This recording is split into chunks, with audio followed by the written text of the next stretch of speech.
Good morning students, once again एक बार आप सभी का ज्ञान विहार की ऑनलाइन कक्षाओं में हार्दिक स्वागत है। मैं आपके अभिभावकों को भी नमस्ते करता हूं जो भी वीडियो देख रहे हैं। स्टूडेंट्स, जैसे कि कल हमने पढ़ा कि अभी अपने सेंट्रल गवर्नमेंट जो चैप्टर है एसएसटी में लेसन नंबर 6 वो हमने शुरू किया था। अब तक हमने स्टूडेंट ये देखा कि गवर्नमेंट्स क्या होती है, इसके अलावा जो गवर्नमेंट्स के 3 पार्ट्स होते हैं, गवर्नमेंट्स के जो 3 अंग होते हैं, लेजिस्लेटिव, एग्जीक्यूटिव और जुडिशरी, हमने कल उन तीनों के बारे में जानकारी ली कि जो गवर्नमेंट्स का पहला पार्ट है लेजिस्लेटिव अर्थात व्यवस्थापिका, वो कानून क्रिएट करने का काम करता है, कानून बनाती है। दूसरा जो आपके है एग्जीक्यूटिव, वो उन कानूनों को लागू करती है, उनके अकॉर्डिंग देश का शासन चलाने का काम करती है।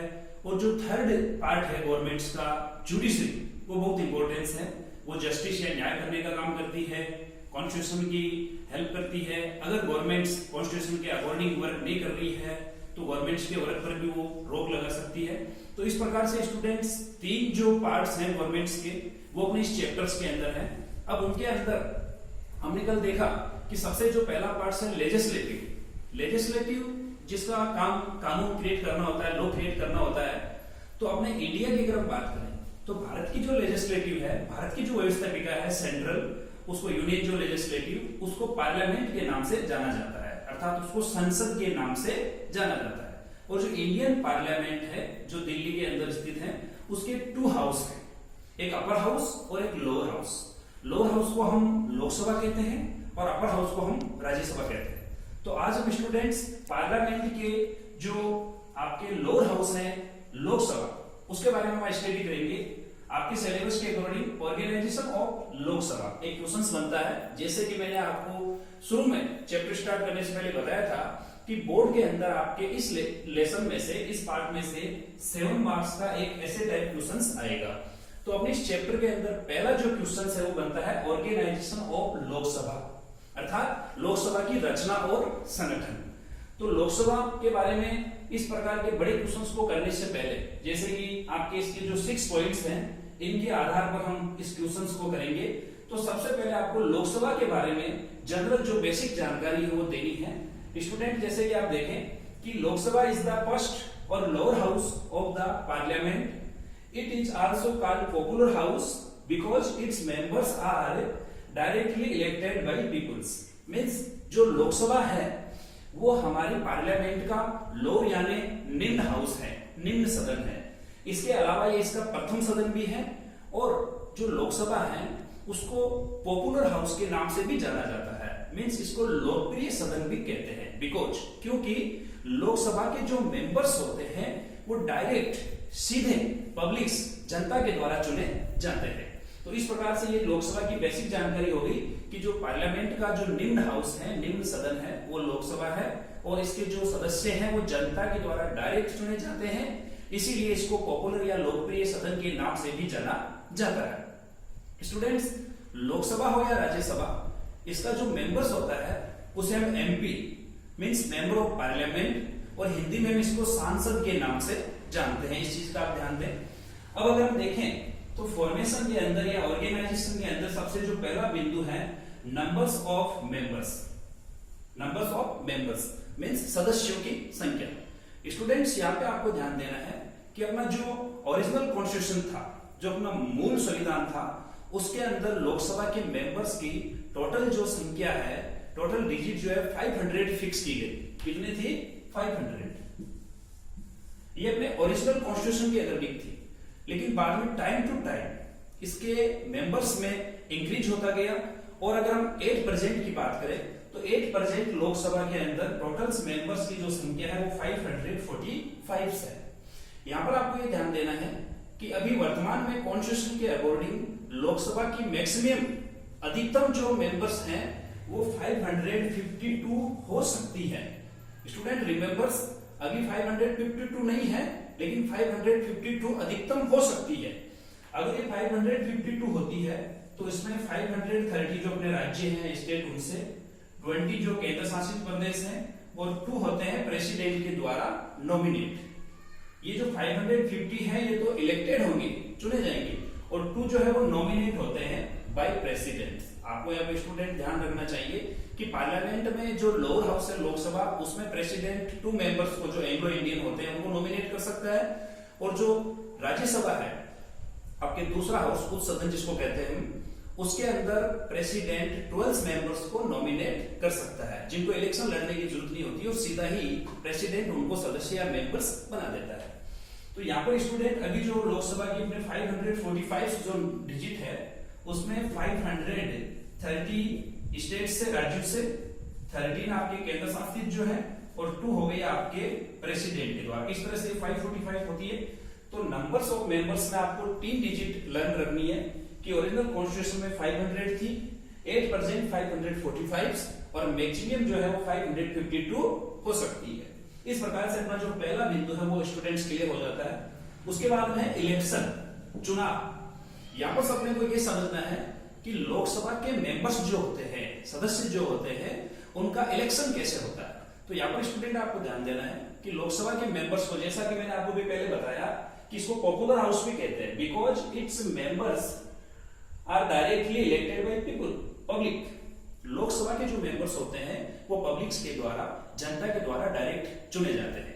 इंडिया के अंदर जो भी सिटीजन 18 इयर्स कम से कम या उससे अधिक एज का हो जाता है उसको राइट टू वोट मिल जाता है और वो लोकसभा के मेंबर्स के इलेक्शन में भाग ले सकता है। तो यहाँ पर आपको ये ध्यान देना है कि लोकसभा के मेंबर्स का इलेक्शन जो है डायरेक्ट पब्लिक के द्वारा किया जाता है जिनकी एज 18 या उससे अबव है।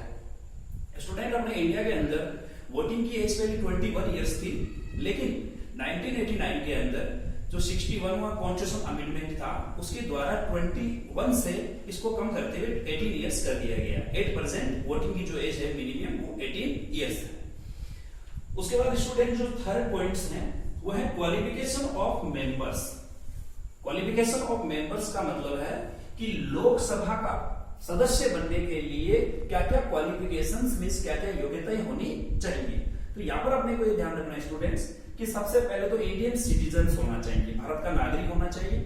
उसके बाद उसकी एज मिनिमम कम से कम 25 इयर्स की एज होने पर ही कोई मेंबर्स, कोई व्यक्ति लोकसभा का इलेक्शन लड़ सकता है। इसके अलावा वो चाहे स्टेट गवर्नमेंट या सेंट्रल गवर्नमेंट के किसी गवर्नमेंट जॉब के पोस्ट पे नहीं हो, साथ ही वो पागल नहीं हो, बैंकक्रप्ट नहीं हो, आपराधिक प्रवृत्ति का नहीं हो, इस तरह का व्यक्ति जो होता है वो लोकसभा का इलेक्शन नहीं लड़ सकता। मेन चीज यहाँ पे आपको ये रिमाइंडर रखना है कि इंडियन सिटीजन होने के साथ साथ लोकसभा का मेंबर्स बनने के लिए, लोकसभा का इलेक्शन लड़ने के लिए अपनी जो एज है वो मिनिमम 25 इयर्स होनी चाहिए। उसके बाद स्टूडेंट्स जो फोर्थ पॉइंट है टेन्यूर मींस कार्यकाल, कि लोकसभा के मेंबर्स और लोकसभा का एक जो जनरल टेन्यूर है, कार्यकाल, वो कितना होता है। यहाँ पर स्टूडेंट्स आपको ये ध्यान देना है कि लोकसभा का जो सामान्य कार्यकाल है वो 5 इयर्स होता है। लोकसभा का जो सामान्य कार्यकाल है 5 इयर्स का है, लेकिन प्राइम मिनिस्टर की एडवाइस पे प्रेसिडेंट इसको टाइम से पहले भी डिसॉल्व कर सकता है और इंडिया में ऐसा अभी तक 9 बार हो चुका है। बाकी अगर सब कुछ ठीक ठाक रहा तो लोकसभा का जो इलेक्शन है वो 5 इयर्स के बाद में होता है। जैसे कि स्टूडेंट्स अभी आपको पता है कि अपने 2019 के अंदर इलेक्शन हुए थे और उस समय इलेक्शन में अपने श्री नरेंद्र मोदी प्राइम मिनिस्टर बने। उससे पहले 2014 में हुए थे, उससे पहले 2009 में, उससे पहले आपके 2004 में। तो अभी जैसे कि 2019 में हम 5 ऐड करते हैं तो अगला जो इलेक्शन है अपने लोकसभा का वो 2024 में होगा, अगर सब कुछ सामान्य रहा। कि देश का जो नेक्स्ट पीएम कौन होगा ये अपने को 2024 के अंदर पता चलेगा, क्योंकि 5 इयर्स का जो टर्म है वो इसका होता है। तो इस प्रकार से टेन्यूर हो गया 5 इयर्स। उसके बाद में है सेशन, सत्र। स्टूडेंट्स, राष्ट्रपति जो होता है प्रेसिडेंट, उसके द्वारा लोकसभा के सत्र को बुलाया भी जा सकता है और उसको समाप्त भी किया जा सकता है। लेकिन यहाँ पे सिस्टम ये है कॉन्स्टिट्यूशन का कि लोकसभा के 2 सेशन के बीच मिनिमम मतलब 6 मंथ के अंदर एक सेशन होना चाहिए। 2 सेशन के बीच 6 मंथ से ज्यादा का डिफरेंस नहीं होना चाहिए। इसका तात्पर्य यह है कि 6 माह के अंदर, 6 मंथ के अंदर एक सेशन जो है वो लोकसभा का होना अति आवश्यक है। उसके बाद स्टूडेंट्स 6 पॉइंट इसका है officers of Lok Sabha. Officer of Lok Sabha का मतलब हो गया लोकसभा के पदाधिकारी। तो लोकसभा के अंदर स्टूडेंट्स आपको मैं बता देता हूं कि लोकसभा का इलेक्शन होने के बाद में, जैसे सभी लोकसभा के मेंबर्स आने के बाद में, लोकसभा के मेंबर्स के द्वारा अपने में से ही एक स्पीकर और एक डेप्यूटी स्पीकर का चुनाव किया जाता है। स्टूडेंट्स याद रखें कि लोकसभा के मेंबर्स चुनने के बाद में लोकसभा के मेंबर्स के द्वारा अपने में से ही एक स्पीकर और एक डेप्यूटी स्पीकर यानी एक लोकसभा अध्यक्ष और एक लोकसभा उपाध्यक्ष का चुनाव किया जाता है। अभी जैसे स्टूडेंट्स आपको रिमाइंडर हो कि अपनी इंडिया के अंदर जो लोकसभा है उसमें अपने राजस्थान से ओम बिड़ला जो है वो अभी लोकसभा के स्पीकर्स हैं। अब यहाँ पे अपने ये क्वेश्चन आता है कि लोकसभा का जो स्पीकर्स होता है उसका वर्क क्या रहता है। जब तक लोकसभा का स्पीकर है वो काम करता है और उसकी अनुपस्थिति के अंदर जो डेप्यूटी स्पीकर है उसका काम करता है। तो स्टूडेंट जो स्पीकर होता है वो लोकसभा के अंदर कंप्लीट वर्क्स को हैंडल करता है। वो लोकसभा की जो भी मीटिंग्स या बैठक होती है उसका वो चीफ होता है, अध्यक्ष होता है। लोकसभा के अंदर जो भी डिबेट्स होती है, किसको कितना किस टॉपिक पे बोलने की परमिशन देनी है, किस पे डिबेट होगी, किस पे वाद विवाद होगा, ये सारे कंप्लीट जो कार्य हैं वो लोकसभा के स्पीकर्स के द्वारा ही लोकसभा में किए जाते हैं। इसके अलावा कोई भी ऑर्डिनेंस जो बिल है वो मनी बिल है या नहीं, इसका डिसीजन भी लोकसभा का अध्यक्ष करता है। पूरा कंट्रोल रखना, डिसिप्लिन रखना, ये सारा जो है लोकसभा के स्पीकर्स के द्वारा ही किया जाता है। इसके अलावा जैसे लोकसभा के अंदर जब भी आपके किसी बिल या एक्ट पे वोटिंग होती है तो नॉर्मली जो लोकसभा का स्पीकर है वो वोट नहीं देता है, लेकिन कभी समझ लीजिए कि पक्ष और विपक्ष दोनों तरफ इक्वल वोट हो जाए तब लोकसभा का अध्यक्ष अपना निर्णायक वोट दे सकता है और उससे अगर उन्होंने पक्ष में दिया तो वो बिल पास हो जाएगा और विपक्ष में दिया तो वो फेल हो जाएगा। तो इस प्रकार से स्टूडेंट्स आज हमने ऑर्गेनाइजेशन ऑफ लोकसभा के बारे के अंदर जैसे कि numbers of members, elections, qualification of members, tenure, session और इसके अलावा ऑफिसर ऑफ लोकसभा, इन बिंदु के आधार पे ये हमने क्वेश्चंस तैयार किया।